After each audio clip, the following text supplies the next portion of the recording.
1851 سے پہلے اس دنیا کا کوئی آدمی نہیں جانتا تھا کہ خدائی کا دعویٰ کرنے والا فرعون کے لاش کا کیا ہوا تھا اور اس کے باقیات کہاں ہیں اور ہے بھی یا نہیں۔ توریت، انجیل اور قرآن مجید میں اس واقعے کا تفصیل سے ذکر ملتا ہے کہ حضرت موسیٰ علیہ السلام اور بنی اسرائیل کا پیچھا کرتا ہوا فرعون پانی میں غرق ہو کر اپنی فوج سمیت مر گیا تھا، جبکہ حضرت موسیٰ علیہ السلام اور بنی اسرائیل اللہ کے حکم سے سمندر کے بیچ بننے والے راستے سے گزر گئے تھے۔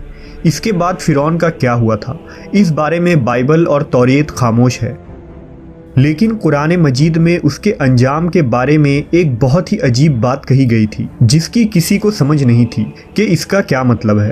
سورہ یونس میں فرعون کا انجام کچھ اس طرح فرمایا گیا تھا، بس ہم تیرے بدن کو سمندر سے نکال کر محفوظ کر لیں گے تاکہ تو بعد میں آنے والوں کے لیے عبرت بن جائے۔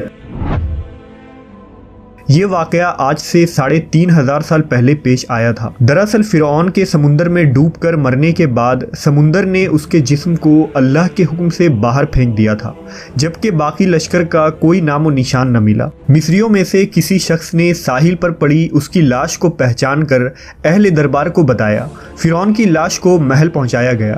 درباریوں نے مسالے لگا کر اسے پورے شان اور احترام کے ساتھ تابوت میں رکھ کر محفوظ کر دیا۔ ممی بنانے کے اس عمل کے دوران ان سے ایک غلطی ہو گئی تھی۔ فرعون چونکہ سمندر میں ڈوب کر مرا تھا اور مرنے کے بعد کچھ عرصہ پانی میں رہنے کی وجہ سے اس کے بدن پر سمندری نمک کی ایک تہ جم گئی تھی۔ مصریوں نے اس کی لاش پر اس تہ کو اسی طرح رہنے دی اور اسے ہنوت کر دیا۔ وقت گزرتا رہا، زمین و آسمان نے بہت سے انقلاب دیکھے جن کی گرد کے نیچے سب کچھ دب گیا، یہاں تک کہ فرعون کی ہنوت شدہ لاش بھی زمین کے تہ میں چھپ گئی۔ فرعونیوں کے نام صرف کتابوں، ان کی تعمیرات اور لوگوں کے ذہن میں رہ گئے۔ اس واقعے کے 2000 سال بعد اس دنیا میں اللہ کے آخری نبی حضرت محمد صلی اللہ علیہ وسلم تشریف لائے۔ آپ پر نازل ہونے والی آخری کتاب قرآن مجید میں فرعون کے قصے بڑی تفصیل کے ساتھ بیان کیے گئے تھے۔ اسی سلسلے میں اس فرعون کے جسم محفوظ کرنے کے متعلق آیات بھی نازل ہوئی تھی، جس کی سچائی پر اہل ایمان کا پختہ یقین تو تھا، لیکن وہ سمجھنے سے قاصر تھے کہ اس خدائی کے دعویٰ کرنے والے کی لاش کہاں محفوظ کی گئی اور اسے کیسے عبرت کا نشان بنایا جائے گا۔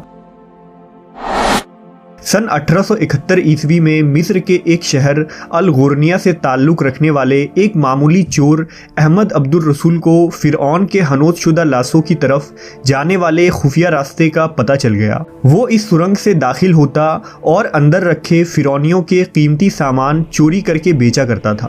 ایک دن کچھ لوگوں نے اسے پکڑ لیا اور پولیس کے حوالے کر دیا۔ وہ جس جگہ سے یہ سامان چوری کر رہا تھا وہ دریائے نیل کے قریب تھا۔ وہاں سے ملنے والے راستے کی جب مسلسل کھدائی کی گئی تو وہاں دوسرے ممیوں کے ساتھ اس غرق ہونے والے فرعون کی لاش بھی مل گئی۔ اس کے کفن پر سینے کے مقام پر اس کا نام لکھا ہوا تھا۔ ان ممیوں کو ماہرین قاہرہ لے گئے۔ جب ان ممیوں کا جائزہ لیا گیا تو فرعون کے ممی پر جمے نمک کے تہ سے یہ تصدیق ہو گئی کہ یہ وہی فرعون ہے جسے اللہ نے پانی میں غرق کر کے بدترین انجام سے ہمکنار کیا تھا۔ یہ بہت بڑی کھوج تھی، لہذا دنیا بھر کے آرکیولوجسٹ اور سائنٹسٹ مصر آنے لگے۔ اس کی جانچ کرنے کے بعد دنیا بھر کے ایکسپرٹس نے یہ تصدیق کر دی کہ یہ وہی فرعون ہے جو موسیٰ علیہ السلام کے وقت موجود تھا اور خدائی کا دعوے دار تھا۔ اس کی لاش کو عجائب گھر میں محفوظ کر دیا گیا۔ 1982 میں فرعون کی ممی خراب ہونے لگی تو اس وقت کے مصری حکومت نے فرانس کی حکومت سے درخواست کی کہ فرعون کی ممی کو خراب ہونے سے بچایا جائے، لہذا مصری اور فرانسیسی سائنسدانوں نے مل کر ممی کو فرانس لے جانے کا فیصلہ کیا۔ جب فرعون کی لاش کو فرانس پہنچایا گیا تو ایئرپورٹ پر اس دور کے فرانسیسی صدر خود حکومت کے تمام عہدیداروں اور فوج کے افسروں کے ساتھ استقبال کے لیے موجود تھے۔ فرعون کا استقبال کسی عظیم زندہ بادشاہ کی طرح کیا گیا۔ فوجی دستوں نے توپوں کی سلامی دی اور پھر ممی کو ماہر ڈاکٹروں کے ٹیم کے حوالے کیا گیا۔ اس ٹیم کی سربراہی ڈاکٹر موریس بوکائی نے کی تھی۔ مائکروسکوپک ٹیسٹ کے ذریعہ ممی کے تمام اعضاء کا باریکی سے جائزہ لیا گیا تو معلوم ہوا کہ اس کی لاش اور جسم میں سمندر کے ذرات ابھی تک موجود ہیں۔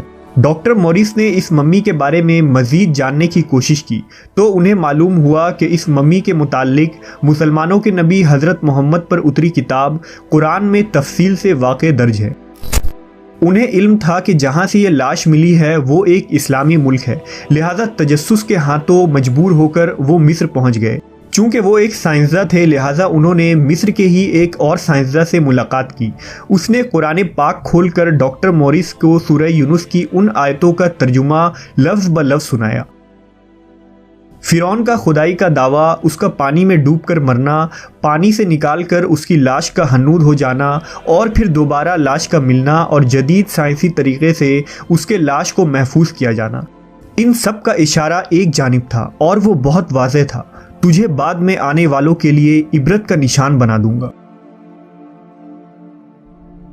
فرعون کی لاش محفوظ کر کے ایسے دنیا کے سامنے لا کر رکھ دی گئی کہ انٹرنیٹ کے ایک کلک پر رسائل اور چینلز پر اور میوزیمز میں اربوں انسانوں کی آنکھوں کے سامنے یہ بدترین اور قابل ترس حالت میں موجود ہے، عبرت کے لیے، سوچنے کے لیے کہ عبادت کے لائق اور ہمیشہ رہنے والا وہی رب ہے جو سب کا خالق اور رازق ہے۔ ڈاکٹر موریس آیت کے ترجمے کو سن کر پکار اٹھے: اللہ سچا ہے، قرآن سچا ہے اور اللہ کے نبی سچے ہیں، اور کلمہ پڑھا اور مسلمان ہو گئے۔